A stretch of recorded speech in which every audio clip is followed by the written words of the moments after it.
Hi, I'm Trisha Morris from Club Scrap, and it's time to wake up and smell the coffee. We just came out with a new collection called Java Time, and I thought it'd be fun for us to create the pages together. Let's get started. Okay, so by now hopefully you've purchased your kit and you have it in your hands, and with it you'll find your pre-cut photo mats. I always keep those in a separate pile, your 8.5 by 11s and 12 by 12s plus the fibers. We'll use those fibers later. And also with your purchase you'll have received a copy of our downloadable assembly instructions. If you happen to have a tablet, don't even bother printing the instructions, just keep it right on screen and work with it as you go. Or you can just follow along with me, and that might be just as easy. And then, of course, you've got your guillotine trimmer, hopefully. I find these definitely work the best, especially with our heavyweight card stacks.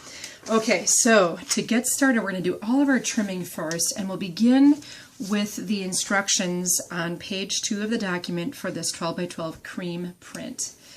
Now, when it's important, I will state how that cream print is placed into the trimmer, and in this case it is important. And it says to place the large espresso cup in the upper left corner. So it's facing my left, it should be facing your left. And we'll just make 2 cuts at, the first one at 9, and then at 5.5. And what that did was preserved the integrity of the print right through this middle area here.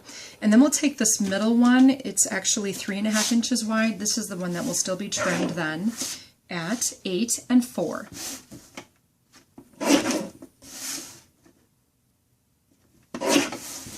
Okay, then we'll take all of these pieces, stack them neatly, and set them aside. The next piece we'll be using is this 12 by 12 brown plain, and this is a particularly heavyweight piece. I believe it's a 100-pound cover, if not higher, might be 110-pound.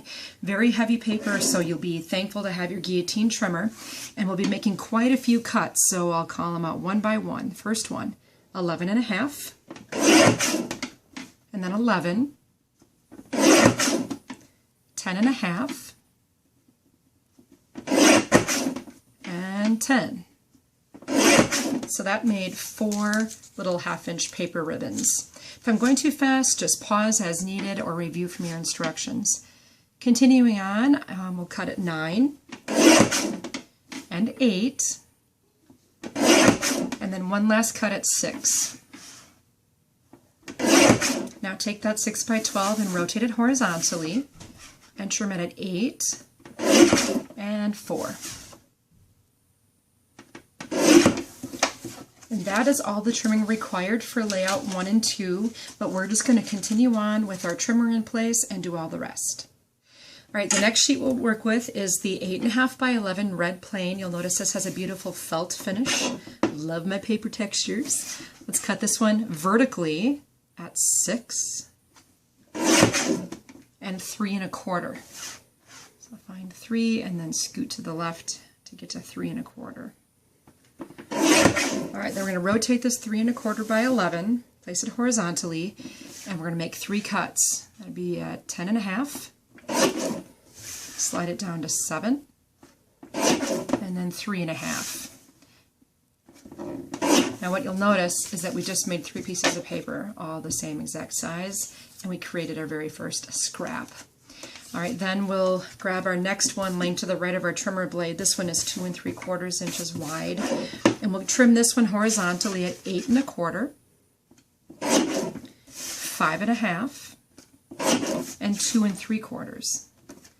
One of my favorite little tricks to do with an 11-inch piece of paper is using those measurements. You'll create 4 pieces the same width at 2 3/4. So it's kind of a nice little measurement. Then our final piece, just 1 cut at 8.25. Done. Then reach for another one of these really super heavyweight brown planes. We'll trim this one vertically at 5 inches. Go back and do the same cuts we did a little bit ago. You might recognize them now. It's at 10.5, 7, and 3.5. With these cuts, we've once again made 3 pieces that are 3.5 inches tall, and then another little tiny scrap. Tolerable for sure. Okay, moving on to the next set of layout instructions. We're going to reach for our craft color print. So on the front, it may be difficult to tell, but if you turn it over, you'll notice it's craft. The other print in the 8.5 by 11 size is ivory. So grab the craft print, place it into the trimmer horizontally with the word coffee to your upper right corner. So the word coffee will be closest to your trimming blade. And then trim it at 5 1/4. And that separates it nicely, kind of right around this printed coffee mug. I just love these prints. They're so beautiful. Our next sheet to trim will be the other 8.5 by 11 brown plain, that nice heavy cardstock. We'll trim this horizontally, so make sure it's in the trimmer the long way at 6 1/4. Rotate that piece horizontally and trim it 4 1/4. Now you've just made two nicely sized photo mats and another long skinnier piece. Set that aside and take the other felt finish 8.5 by 11 red plain. This one also will be trimmed horizontally at 8 1/4. Some nice simple cuts for this page. And then there's the cream print. We'll place that into the trimmer with the text in the upper right hand corner, so the text will be closest to the blade and the paper will be positioned vertically, and we'll cut it 5 1/4. And we've just achieved just trimming and isolating the words right here, and then the rest of the print on the other half. Now that is the final cut that we need to make just for the papers themselves, and then all that's left now is to trim the cut aparts apart. And when you're doing that, just be careful, watch for the little hash marks on each piece. And for me, I like to use my reading glasses for this, so I can see exactly where those tiny little hash marks are noted. And just be sure to rotate according to the artwork so you don't trim through any of the art pieces.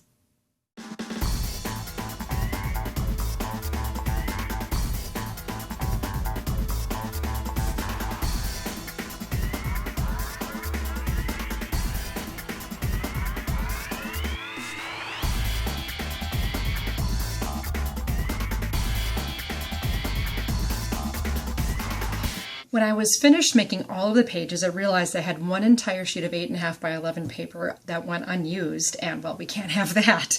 So I made a bonus card out of this one sheet of paper. It's pretty clever. So let's just take this piece and we'll place it horizontally in the trimmer with the word coffee on the right. Let's go ahead and trim this at 10 3/4 and 5 1/2. Now this 5 1/2 inch piece is the base of our card, so we'll end up folding that in half. And then take this other piece, and we're going to trim it horizontally with the word coffee, and it will now be at the bottom of the card when you're trimming this piece. Horizontally at 7 3/4 and 3 3/4. We'll take this paper that has the espresso cup on it and place it horizontally in your trimmer and cut it 5 inches.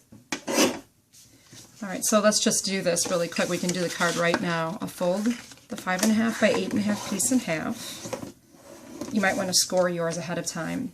Now I have these two remaining panels and they're all the same, but if you just simply flip this one over, top it with the other one, and then there will be some ribbon left when you're done with your ALSB pages. You can tie a bow, and here will be your finished handmade greeting card. All right, we're looking at page 6 of the 7-page instruction document, and then what we're going to do is stack all of our layout components from the bottom of the pile on up. That means we're going to be starting with layout 10. So we're looking at the right half of our finished layout to determine which pieces go here. Now this step is definitely the hardest, but as we work our way into layout number 1, it will get easier and easier. All right, so if I look at this, I can tell I'm using a print, an entire 8.5 by 11 print that will be placed. Now when I do that, I'm placing an 8.5 by 11 on the inner gutter of my spread. Many times I'll take my ruler and measure 1/2 inch from that inside edge, and then 1/2 inch from the top and 1/2 inch from the bottom, and then I know I have it nicely placed with an even gutter all the way around. Looks really nice, you know, just something to keep in mind. Then I'm subdividing some of the space with these 1/2 inch brown strips we created very early on in our trimming. I'm actually shoving this one right up against the paper, And then this one will be going horizontally once we get our positioning taken care of at the top.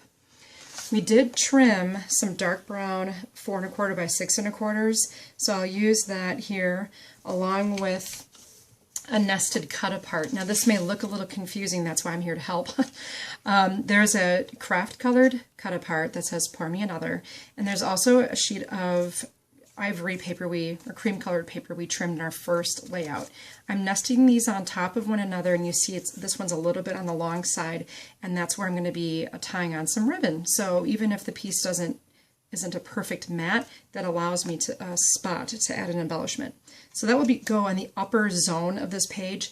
Then on the lower half, you'll notice that you have a 12-pack of pre-cut mats. The ivory one or the cream colored one will be on the bottom portion here, and then we'll finish up in this open area. It just happens to perfectly fit this little journaling area. This is a craft colored cut apart, and I will show you what that finished page looks like. I've also taken some of the grosgrain ribbon and overlaid it on top of my brown strip, and then here's the ribbon tied into place. The base of layout number 9 then, we'll just stack it right on top of 10, and that way we're working within a smaller area and we have room to spread out all of our other pieces. There's going to be a piece that we're using, and of course we need to have some contrast, so how we're going to get that? Just turn over to the plain side. And remember when we trimmed those 3.5 inch wide dark brown pieces? Those, I love how this works. They'll mat right onto this 11-inch length piece with a perfect border all the way around. Top left corner, I believe that is for you, will be a cream colored cut apart, and then also a series of cut aparts to balance things out on the bottom half. These 2 cut aparts just have coffee stains on them, so they can be left open, or you can place images right into those spots. If you want to use them plain side up to brighten things up a bit, you certainly can. And then for the finished page, I simply took maybe a 2-inch length of this blue grosgrain ribbon, folded it in half, and stapled it right on there. And that finishes up layout number 9. Now we moved to a new page in our instruction document. This is page 5, and we'll be looking at the right side of page 5. So it can get a little confusing working backwards, but this is layout number 8. The base of this one is this beautiful textured blueprint. Love this piece. And then if you look in the pieces of red paper that you have, there will be 2 long narrow strips. One is wider than the other. We'll be using the wide one, and that will be in the lower left corner. And this will all make sense in a little bit. It's pretty close to the bottom edge there. And then across the top, framing things out, we're adding a portion of this cream colored print that has the wording right at the top. And then we trimmed a piece of this brown, dark brown, that will fit right in there. And because we're working backwards, we're actually going to be ending with step 3. So this is a nice spot. You can put a little 4x6. Now, if I know I'm going to put a 4x6 photo here, and it will extend beyond the underside of the number 3 cut apart, I can either put the photo right on top of it, or I'm always conscious to put adhesive just in an area of the cut apart that I know will not be overlapping a photo, so I can just slide the photo underneath when I finish the layout.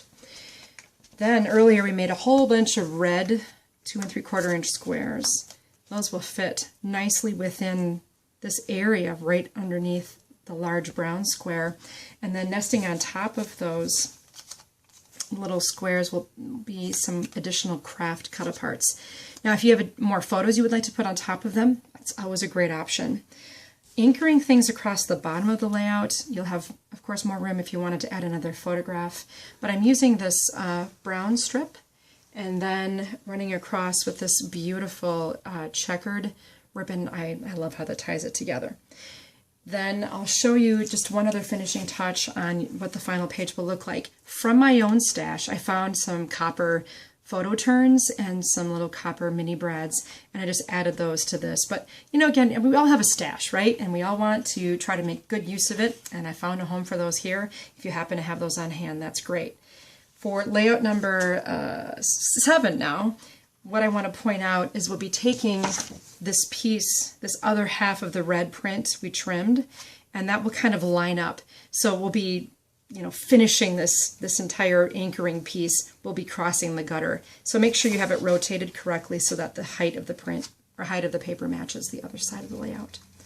Okay, so moving on, here this will be placed right about there, and we'll take 2 of our 4 1/4 by 6 1/4 mats, and then we'll level that out with, that'll be 2 and number 1 on these cut aparts. Just beneath that, I'm going to anchor and balance out this page with that brown strip and some of that other really cool checkered ribbon, and finish out the bottom. You'll notice, spacing wise at the bottom, this cream color cut apart will nest perfectly within that red space at the bottom, and that's why I cut it where I did. So your finished layout here includes just another length of that checkered ribbon, and then I tied a bow right into that cut apart. Now we are on layout 6, so that's the right side of this page. Notice the base of both of these is red, so here comes my little red felt finish, right side of the page. And we'll be anchoring things down with this beautiful craft colored print in the lower corner. Kind of did the same thing here, about a 1/2 inch peeking through on the bottom and right edges. And across the top, we'll start by laying down 2 vertical blue photo mats, and they're gorgeous textures. Now way back when we did some trimming, and you'll find some brown mats that are only 4 by 6. And if you can't find them, it may mean they're on a layout beneath here and you accidentally use them. So these are the 4 by 6 ones. If you got to double check to measure, you can certainly do that. And then a horizontal photo mat that actually measures 4 1/4 by 6 1/4. So this is for my pre-cut stack of photo mats. Almost done here with this one already. I'm using a cut apart, but I'm using it plain side up to add a little brightness to this page. And I've made a note of that in the instructions. So if you ever can't figure out where a piece came from, be sure to look at the supply list, and I might mention that I used a certain cut apart wrong side up. And then I like how this craft cut apart nests on one of those remaining red squares, and then just right next to that with a little something to finish it off. And you'll see on the finished page, I went through and once again stapled folded a 2-inch piece of that pretty blue grosgrain ribbon and stapled it right on there. And then the base of the other layout here, this is layout number 5, we're going to counterbalance that anchoring we did in the lower right corner by placing a matching sheet in the upper left. And from our pre-cut photo mats, we'll start out with an ivory going across right here. The remaining 4 by 6 piece right about here, it's actually going to be lower, okay, and then we have it's actually a cut apart, but it's designed for a photo mat, and a little spot for some journaling on the bottom. Now let me show you some finishing touches here on this one. Wrapped some blue grosgrain around it. I just wrapped it all the way around and tied a little bow. Stapled some more here into the cut apart. Got to put that in that spot. And then I took my craft knife and I simply cut around the clock face that's on the bottom corner of this print so that I could slide my photo mat underneath it. And sometimes, you just don't want to hide something, so I allow it to go into the foreground by making a slot for something to be slid beneath it. And that is layout number 5. Next we're on layout number 4, and for the base of that, one of my favorite prints. It's actually this craft colored print. I love the design we've got going on here. And you'll see once again that benefit of this 3.5 inch cut. We're starting out with this long, narrow brown strip that you have left. And remember when we trimmed those 3 pieces the same size of the red felt paper? If I place them vertically onto my brown mat, you can see how they all anchor down exactly with this border all the way around. Then we'll create a little separator with this beautiful red satin ribbon. I just stretch it across the page, trim it to about 14 inches long, and wrap the ribbon tails around at the back, secure with some tape. And then our future photo mat here, which is also the red from our pre-cut photo mats. And above that, we'll place some cut aparts, and then also below it.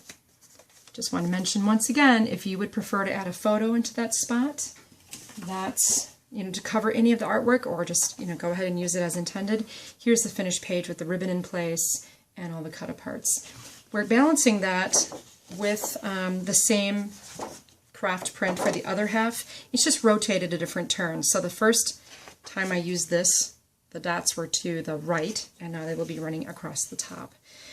Taking into consideration the positioning of this bold clock right here. Way back when we first got started, when we trimmed some of this red paper, I trimmed it so that it would nest and create some nice contrast for this journaling cut apart right here. And then we should have 2 remaining red photo mats, and those will be placed. Now notice the corners of these mats are covering the clock. Not for long. A little bit of foreshadowing for you there. Then here we have our narrow, it's not quite square, red piece that remains, which fits perfectly on the not quite square craft cut apart. And then across the bottom of the page, I'm anchoring things down with the 2-inch brown piece that remains, and then of course some ribbon across. So the finished layout is here. Made a little loop of the red ribbon for a top across the bottom, and then with my craft knife I just cut along the edge of the clock face so I could slide the upper left corner of the photo mat and then the lower left corner of the photo mat beneath it. This is connected right here. I was careful to start and stop where my photo mat would so that this remains nice and solid in here. And then let's move on to the next pair of pages. This is one of my favorite pairs of pages because it's layout 1 and 2, and that means it's pretty much using everything you have left. So for the right page, this is page layout number 2. We'll start with this gorgeous brown plain, and then remember way back when we trimmed this pretty little coffee cup out, the espresso cup. Oh, that's the wrong layout. I'm going to differentiate a zone from this piece to this base by adding some ribbon above and below, right on the seam of this piece. And that will kind of create some space for us. Then in the upper left corner of the layout will go one of your pre-cut photo mats. And then kind of angling down next to it will be the cut apart, which could also be another photo mat. Now what I did with mine was I created some contrast between the color of the paper and the photo mat by taking my distress tool and just scraping away some of the paper from the edge, exposing that cream color beneath. Creates a little bit of fuzzy mess, no problem. And then down over here on the lower right goes another pre-cut photo mat. So my cup is still there. If you want, you can cut the handle a little bit to make that appear. And so the finished layout with all the distressing around here, I've attached this with some foam adhesive, but you'll notice that the area where I would need to put my photo is free and clear of adhesive. I also took some of the wax linen thread that is included in your kit, and I wrapped it around the bottom of this cut apart. And you can see my ribbon dividers right here, just simply taped around to the back. Layout 1, love this. Let's bring in our blue plain. Should be the last piece you have left. And then across the top, another portion of that cream print. Above and below it this time, I'm not using the blue because the paper is blue. I'm using the 1/2-inch brown strips to differentiate my space. A 4 1/4 by 6 1/4 pre-cut photo mat, and then 2 horizontal cream pieces. We have to adjust a little bit, and this is why I like to place mark things before I adhere anything. And down at the bottom, I also distressed the outer perimeter of this cut apart, tied some ribbon around it. And here is my finished layout. I also did add 3 wooden buttons with some bows of wax linen thread. These were from the Aspen collection from December of 2013, I believe. So if you happen to have that kit of ours from the past, I did incorporate those from my stash. There's one other thing I wanted to quick show you that I remembered just now. I also called for some brass eyelets, and those are located right here. So I kind of took the artwork that was there and I punched a hole into each printed circle, and then I set an eyelet into each spot. And that I thought added a little nice yet subtle embellishment. Now all that's left for you to do is add pictures to your pages after you adhere everything down, and dispose of your big pile of scraps that we have left after making these 10 pages and 1 card. Then make sure you subscribe to our YouTube channel so you don't miss out on future workshops offered by me and everyone else on staff here at Club Scrap. And then share it with a friend if you think they might be helped by this unique method of scrapbooking. Finally, enjoy yourself a cup of coffee. Cheers.